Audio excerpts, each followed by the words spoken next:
はい、こんにちは。今日はですね、このノルベジェーゼの靴、こいつね、前回すくい縫い、可愛い感じのねすくい縫いをやりました。で、今回は出し縫い1。ノルベジェーゼってね、出し縫いを2回やることが多くて、その理由はちょっとやりながら話したいと思うんですけど、この木型少しこのね、中底のこの部分へこましてます。こんな感じで履き心地のね、いいように。なんでここに少しね、コルクを埋めます。コルクを貼ります。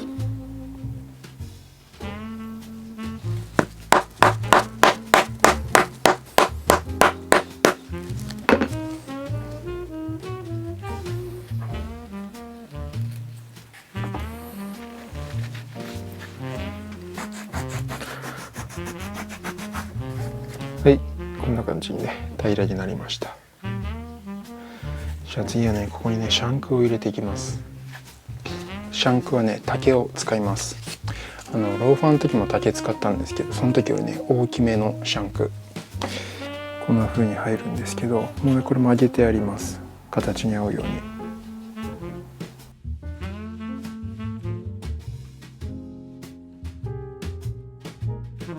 じゃあこれを貼ります。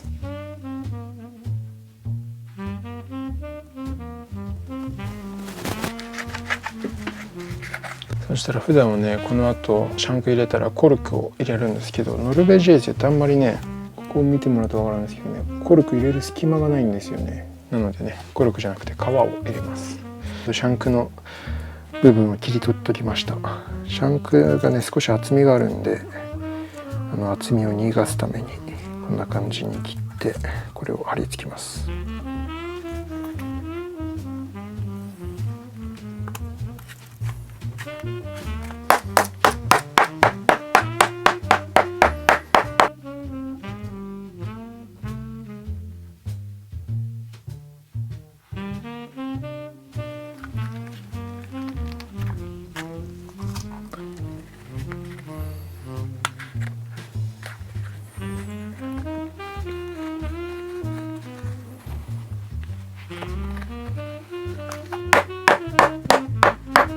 よし、じゃあ縫っていきたいと思います。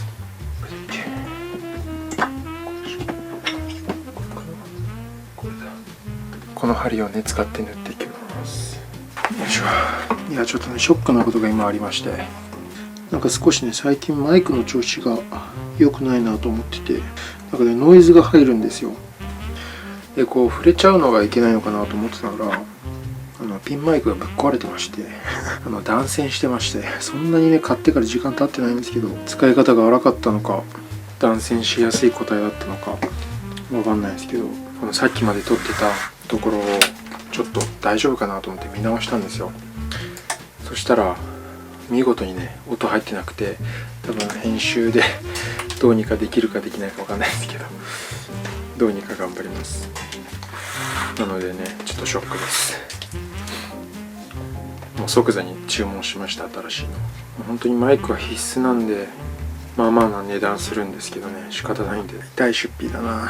本当にね、なんでかな、マイクトラブルはね、いつもね、しょっちゅうなんですけど、なんか相性良くないのか、本当に難しいっていうかね。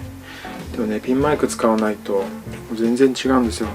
撮影のしやすさとか、その音のクオリティとか。新しいの買えばね、解決生活なんでね、ポジティブにいきますよ。で、今ね、ここから縫ってこうぐるっとこの辺まで来てます。縫い目の間隔がね、5ミリぐらいですね。結構粗めなんで楽ちんです。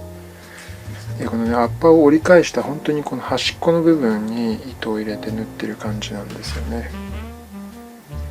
で、それがこんな感じでね、しっかり止まってますね。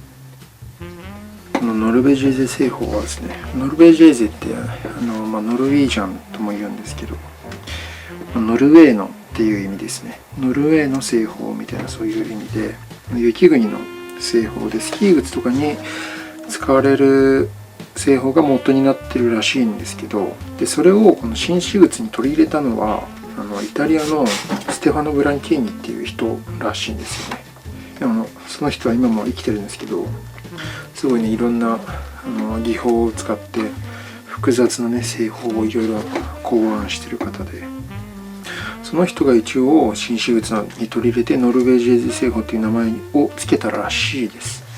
メリットは、よく言われるのは耐久性とか、あと防水性に優れてるって言われるんですけど、理由としてはね、このアッパーをベルト代わりに使ってるんですよ。ベルトを縫い付けるときってどうしてもね、アッパーとベルトに隙間はできるんですよね。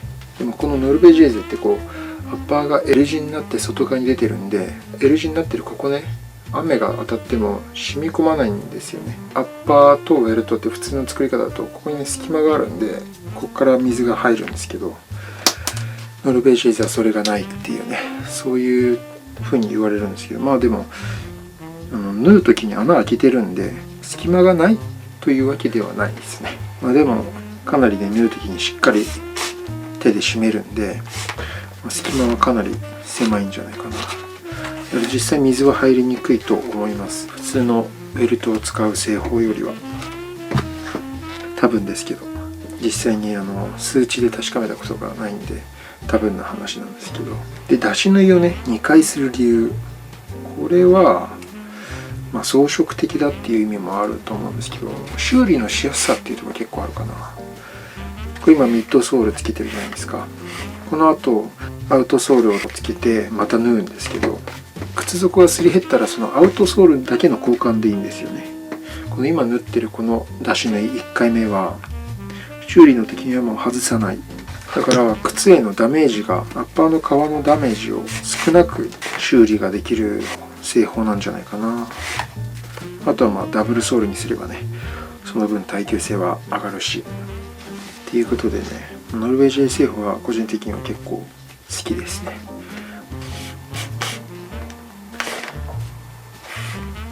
作っててもこの見た目の華やかさがね結構あるんで楽しいですね。縫って変化していく感じが。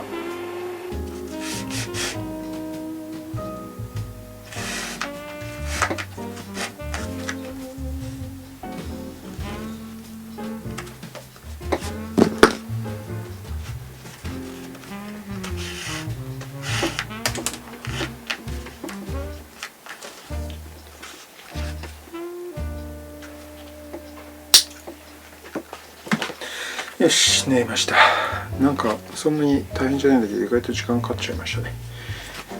よし。でね、今ねこれ皮余ってるんですよ。こうやって折り返した皮がこの縫い目の外側にペラペラ余ってるんで、これがいらないんで結構ね縫い目ギリギリのあたりでね切っちゃいます。うまく切れるかな。ミッドソールなるべく切らずにアッパーの皮だけを切りたいんですよね。よいしょ。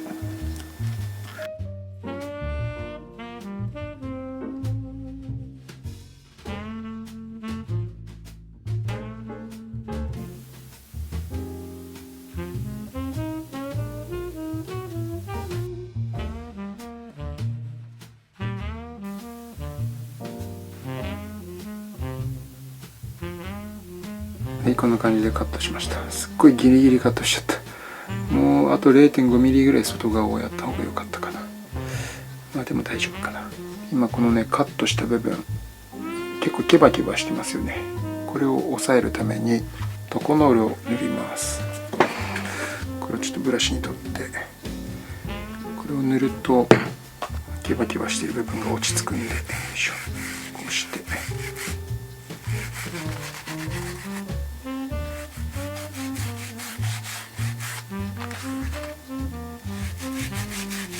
こんな感じで少し落ち着きましたね。これをこくり棒でこすって磨きます。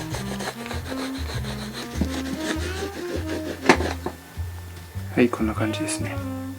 綺麗になりました。で、全体を見るとこんな感じで、このね縫い目がこう重なるんでかなりなんか華やかですよね、やっぱり。でね、僕はねこうやって細かい縫い目がこうやっていっぱい集まって連なるとこうパッと見でなんかね華やかな印象だったり迫力があったりみたいな、そういう風になるのが好きですね。こんな感じですね。これで出し縫い1が終わりで、次回はここにアウトソール貼って、でこの今縫った外側のこのミッドソール、これをウェルト代わりにして、ここをねもう一回出し縫い2回目をやります。なので最終的にこのすくい縫い、出し縫い1番、出し縫い2番と3回縫ってるのがこうやって見えますね。はい、というわけで出し縫い1回目をやりました。ちょっとね前半の方音が変な感じになっちゃってるかもしれなくて、後半は別のマイク使ってるんですけど、ちょっとピンマイクじゃないんで、もしかしたら音の入りとか悪かったりするのかな。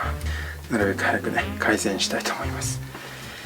でこの靴も結構いい感じになってきましたね。あともうちょっとで終わり、楽しみですね。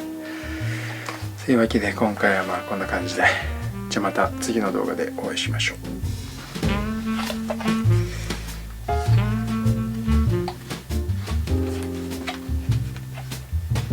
やりすぎたかな、大丈夫か。